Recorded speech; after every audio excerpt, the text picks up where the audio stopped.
అందరికీ నమస్కారం అండి. ఆంధ్రప్రదేశ్ రాష్ట్ర ప్రభుత్వ ఉద్యోగులకు హామీల అమలు దిశగా ప్రభుత్వం అడుగులు వెనక్కి వేస్తుంది.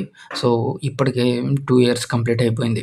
సో, 2023 జూలై 1 నుంచి రావాల్సిన పీఆర్సీకి ఇప్పటి వరకు అతిగతి లేదు. ఎందుకంటే పీఆర్సీ గడువు దాటి 3 ఇయర్స్ కంప్లీట్ అయింది. కూటమి ప్రభుత్వ అధికారంలోకి వచ్చి 2 ఇయర్స్ అయింది. అయితే ప్రభుత్వ ఉద్యోగులకు ఇంకా ఎటువంటి స్పష్టమైన హామీలు కూడా అమలు చేయలేదు. ఎన్నికల మేనిఫెస్టోలో కొన్ని హామీలను ఖచ్చితంగా ఇంప్లిమెంటేషన్ చేయాలి.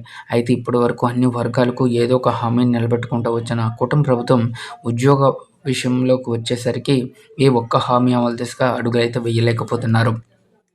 సో, యాక్చువల్‌గా గతేడాది దీపావళికి ఒక రోజు ముందు కూటమి ప్రభుత్వం హడావుడిగా జాయింట్ స్టాఫ్ కౌన్సిల్ సమావేశాన్ని కండక్ట్ చేసిందండి.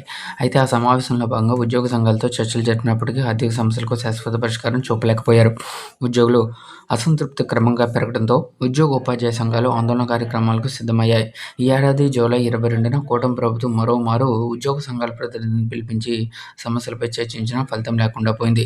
సో, అయితే ఎన్నికలకు ముందు కూటమి ప్రభుత్వం ఇచ్చిన హామీలు చూసుకున్నట్లయితే రాష్ట్ర ప్రభుత్వ ఉద్యోగ పెన్షన్లకు ప్రతి నెల 1వ తేదీనే జీతాలు, పెన్షన్లు చెల్లించడం, పెండింగ్ బకాయిలను క్లియర్ చేయడం, పెన్షన్ల కార్పొరేషన్ ఏర్పాటుకు చర్యలు.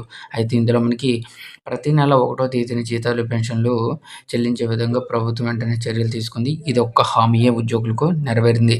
ఇక ఉద్యోగులకు మెరుగైన పే రివిజన్ కమిషన్ అమలు చేస్తామన్నారు. ఇప్పటికి సంబంధించి పీఆర్సీకి ఎటువంటి అప్డేట్ ఇవ్వలేదు. అయితే ఉద్యోగులకు మధ్యంతర భృతి ప్రకటిస్తామన్నారు. ఇది కూడా ఇవ్వలేదు. ఉద్యోగులకు చెల్లించే అలవెన్స్‌లో పునః పరిశీలన చేస్తామన్నారు. Contributory pension scheme, guaranteed pension scheme విధానాన్ని సమీక్షించి ఉద్యోగులకు ఆమోదయోగ్యమైన పరిష్కారం తీసుకొస్తామని చెప్పారు. ఇది నెరవేరలేదు. ఇక ప్రభుత్వ ఉద్యోగ ఉపాధ్యాయుల గౌరవాన్ని పునరుద్ధరించి అనుకూలమైన పని వాతావరణాన్ని కల్పిస్తామన్నారు. ప్రతి ఏటా జాబ్ క్యాలెండర్ విడుదల చేస్తాం, మెగా డిఎస్సి నిర్వహిస్తామన్నారు. సో, ఇన్ని హామీలని కూడా కూటమి ప్రభుత్వం ఉద్యోగులకు ఇవ్వడం జరిగింది.